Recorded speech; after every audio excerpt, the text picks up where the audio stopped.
ನಮಸ್ಕಾರ ಸ್ನೇಹಿತರೆ.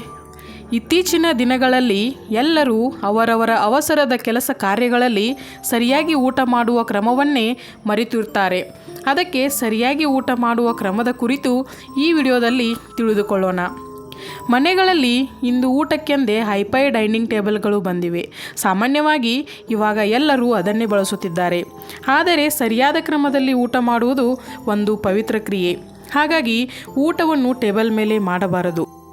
ಅದು ಪಾಶ್ಚಾತ್ಯ ಸಂಸ್ಕೃತಿ. ನಮ್ಮ ಭಾರತೀಯ ಸಂಸ್ಕೃತಿಯ ಪ್ರಕಾರ ನೆಲದ ಮೇಲೆ ಕುಳಿತು ಊಟ ಮಾಡುವುದೇ ಶ್ರೇಷ್ಠವಾಗಿದೆ.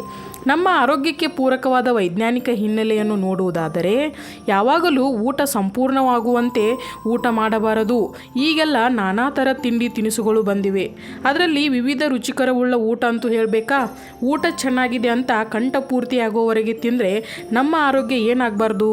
ಹೀಗೆ ಮಾಡೋದ್ರಿಂದ ಜೀರ್ಣಕ್ರಿಯೆಗೆ ಕಷ್ಟವಾಗುತ್ತದೆ. ನಾವು ಕುರ್ಚಿ ಮೇಲೆ ಕುಳಿತು ಊಟ ಮಾಡುವಾಗ ಹೊಟ್ಟೆ ತುಂಬ ತಿನ್ನುವ ಸಾಧ್ಯತೆ ಹೆಚ್ಚು. ಆದರೆ ನೆಲದ ಮೇಲೆ ಕುಳಿತು ಊಟ ಮಾಡುವಾಗ ನಾವು ಮುಂದಕ್ಕೆ ಬಾಗುವುದರಿಂದ ಹೊಟ್ಟೆ ಇನ್ನೇನು ತುಂಬುತ್ತಿದೆ ಎನ್ನುವಾಗಲೇ ಮುಂದಕ್ಕೆ ಬಾಗುವುದು ಕಷ್ಟವಾಗಿ ಹೊಟ್ಟೆ ತುಂಬಿದೆ ಅಂತೆನಿಸುತ್ತದೆ. ಆಗ ಊಟ ನಿಲ್ಲಿಸುತ್ತೇವೆ. ಇದರಿಂದ ಹೊಟ್ಟೆ ತುಂಬ ಊಟ ಮಾಡದೆ ಇನ್ನೂ ಊಟ ಬೇಕೆನಿಸಿದರೂ ಸ್ವಲ್ಪ ಜಾಗ ಇರುವಾಗಲೇ ಊಟ ಮುಗಿಯುತ್ತದೆ. ಇದು ದೇಹಕ್ಕೆ ಒಳ್ಳೆಯದು. ಇದರಿಂದ ಜೀರ್ಣಕ್ರಿಯೆಗೆ ಸುಲಭವಾಗುತ್ತದೆ. ನೋಡಿ ಸ್ನೇಹಿತರೆ, ನಾವು ಸಾಮಾನ್ಯವಾಗಿ ನೆಲದ ಮೇಲೆ ಕುಳಿತಾಗ ಚಕ್ಕಳ ಮಕ್ಕಳ ಹಾಕಿ ಕುಳಿತುಕೊಳ್ಳುತ್ತೇವೆ.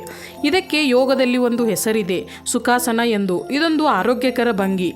ಇದು ದೇಹಕ್ಕೆ ಪ್ರಶಾಂತತೆಯನ್ನು ತಂದುಕೊಡುವ ಮೂಲಕ ಜೀರ್ಣಕ್ರಿಯೆಯನ್ನು ಚುರುಕುಗೊಳಿಸುತ್ತದೆ.